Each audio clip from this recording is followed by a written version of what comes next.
तो दोस्तों स्वागत है आपका द पीपल चैनल पर। इस वीडियो में बात करेंगे आइसोट्रोइन 10 mg कैप्सूल के बारे में। वीडियो पूरा देखेगा। दोस्तों आइसोट्रोइन एक ब्रांड आता है सिप्ला कंपनी का। ये कई स्ट्रेंथ में मिलता है, 5 mg, 10 mg और 20 mg। 5 mg जो होता है ये छोटा बच्चा होता है, 5 साल का, 6 साल का, 7 साल का, वहां दिया जाता है। और जो 10 mg और जो 20 mg होता है ये ज्यादातर एडल्ट पर्सन में ही दिया जाता है। या फिर जो 10 mg होता है ये 15-16 साल का जो एवरेज उम्र होती है वहां पर प्रिस्क्राइब किया जाता है। देखिए सिप्ला कंपनी बनाती है, अच्छी जानी मानी कंपनी है। इसकी जो प्राइस है थोड़ी महंगी है। ये दो पैकिंग में जनरली मिल जाता है। पहला आता है 10 कैप्सूल की पैकिंग में, एक सॉफ्ट जिलेटेड कैप्सूल टाइप ये आते हैं। 10 कैप्सूल की पैकिंग आपको 200 रुपये के आसपास मिलती है। और 15 कैप्सूल की पैकिंग का एक पत्ता करीब करीब 320 रुपये MRP के साथ दवाई की दुकान पर मिलता है। इसको दोस्तों डर्मेटोलॉजिस्ट डॉक्टर और स्किन स्पेशलिस्ट डॉक्टर और फिजिशियन डॉक्टर प्रिस्क्राइब कर सकते हैं। तो कभी भी सेल्फ यूज मत कीजिएगा, हमेशा डॉक्टर की सलाह से लीजिएगा। देखिए इस कैप्सूल को लेने से पहले कुछ सावधानियां हैं। जैसे कि कोई अगर महिला है जो प्रेगनेंसी के अंदर है या प्रेगनेंसी का प्लान कर रही है या फिर ब्रेस्ट फीडिंग करवा रही है, वहां पर ये नहीं लिया जाता है। इस चीज का ध्यान रखिएगा। वहां पर डॉक्टर को बता देना है, अगर आप प्रेग्नेंट है या प्रेगनेंसी की तैयारी कर रहे हैं, ब्रेस्ट फीडिंग करवा रहे हैं, डॉक्टर को जरूर बताना है। और दोस्तों दूसरा, अगर आपको लीवर प्रॉब्लम है, लीवर की डिजीज, आपको कोई लीवर की दवाइयां चल रही है, उसके बारे में डॉक्टर को पहले ही बता देना है। अगर डॉक्टर वैसे तो पूछ लेते हैं, अगर नहीं पूछे तो भी बताना है, क्योंकि ये लीवर के अंदर एंजाइम्स को बढ़ा देती है, कई बार साइड इफेक्ट होता है। तो वहां पर ध्यान रखना पड़ता है। इस चीज का ध्यान रखिएगा। तो बात करते हैं भाई कहाँ लिया जाता है, क्यों लिया जाता है, क्यों देते हैं डॉक्टर। तो दोस्तों इसके अंदर आता है आइसोट्रिटिनोइन 10 mg में।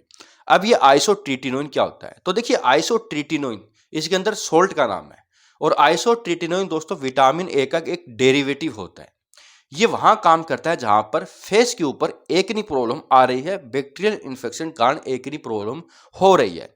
देखिए जो फेस पे एकनी प्रॉब्लम होती है तो ये दो टाइप से होती है। एक तो दोस्तों होती है सीबम के ज्यादा बनने से, और दूसरा होता है बैक्टीरियल इन्फेक्शन से।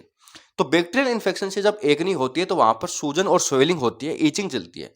तो वहां पर ये जो आइसोट्रोइन कैप्सूल है उस रेडनेस को कम करता है, सूजन को कम करता है, क्योंकि इसके अंदर एंटी इन्फ्लामेटरी गुण होते हैं जो कि इन्फ्लामेशन को, स्वेलिंग को कम करते हैं, ईचिंग को कम करते हैं।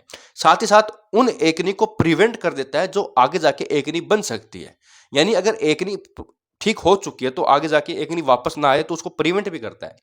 दूसरा दोस्तों सीबम। सीबम को अगर समझे तो एक नेचुरल चिपचिपा पदार्थ होता है जो स्किन के अंदर मिलता है। और ये जरूरी भी होता है दोस्तों, क्योंकि स्किन को ये मॉइस्चराइजिंग करता है, ड्राई होने से बचाता है। लेकिन दोस्तों कई बार ये ज्यादा बन जाता है। तो ज्यादा बनने से होता क्या है कि जहां पर ये इकट्ठा होता है वहां पर जो स्किन के जो छिद्र होते हैं, जो पोरस होते हैं, वो बंद हो जाते हैं, ब्लॉक हो जाते हैं। फिर ब्लॉक होने से दोस्तों एक्चुअली होता क्या है कि नीचे नीचे फोड़ा फुंसी बन जाता है, फुंसी बड़ी बन जाती है जो कि बाहर आने लगती है, अपीयर होने लगती है। तो उस टाइप की जो फुंसी होती है उसको शिबम के द्वारा बनाया जाता है। तो उस शिबम को पिघलाना जरूरी होता है, उसको नॉर्मल रखना जरूरी होता है। तो वहां पर उस शिबम के प्रोडक्शन को, उसकी क्वांटिटी को कंट्रोल करना पड़ता है। तो वहां पर भी ये काम करता है। तो कहने का मतलब है एक ही नहीं प्रॉब्लम में दिया जाता है। इसके साथ साथ सूजन को भी कम करता है, इन्फ्लामेशन को कम करता है, प्रिवेंट करता है एक नहीं आने से, रोकता है वापस ना आ जाए। इनके अलावा अगर दोस्तों बात करूं तो ये जो स्किन होती है उसको भी ये उसकी जो ऊपर वाली लेयर होती है, जो डेड लेयर होती है, उसको भी हटाता है, सॉफ्ट स्किन बनाता है। इसलिए अगर कभी भी इसका यूज आप करो तो सनबर्न का यूज कीजिएगा, कोई भी मॉइस्चराइजिंग का यूज कीजिएगा जो सन प्रोटेक्शन करती हो, क्योंकि स्किन को ये लाइट कर देता है, ऊपर वाली लेयर को हटाकर नीचे वाली फ्रेश लेयर को भी लाता है। तो ये इसके साइड इफेक्ट भी कई बार होते हैं, क्योंकि ये पानी की कमी कर देता है। इसलिए पानी खूब पीना चाहिए। अगर आप इस कैप्सूल का यूज करने वाले हो तो पानी खूब पीना आपको। इसके साइड इफेक्ट होते हैं जैसे कि स्किन जलना जैसा महसूस हो सकता है, होंठ फट सकते हैं, माउथ सूख सकता है, लीवर के अंदर इंजाइम्स बढ़ सकते हैं, स्किन रेशेज आ सकते हैं। तो पानी खूब पीजिएगा, गला सूखेगा आपको जब इसका यूज करोगे, आप गला सूख सकता है, ऐसा हो सकता है। पानी खूब पीना आगे। और दोस्तों मॉइस्चराइजर जरूर यूज कीजिएगा चेहरे के ऊपर, क्योंकि स्किन को लाइट करेगा ये। तो इस चीज का ध्यान रखना है। बात करते हैं भाई इसकी कितनी डोज होती है।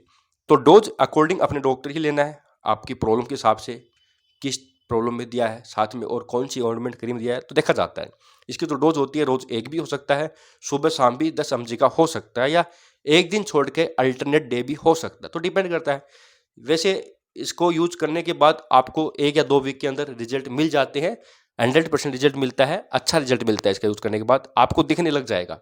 फिर भी इसका जो यूज है वो 1 मंथ 2 मंथ तक चल सकता है, पहले भी बंद हो सकता है, इसकी कोई आदत नहीं पड़ती, काफी नेचुरल तरीके से काम करता है, तो यूज कर सकते हैं। चाहे महिला हो चाहे पुरुष हो, कोई भी इसका यूज कर सकता है। तो दोस्तों संपूर्ण रिव्यू था आइसोट्रोइन 10 mg कैप्सूल के बारे में। यहाँ तक वीडियो देखने के लिए बहुत बहुत धन्यवाद।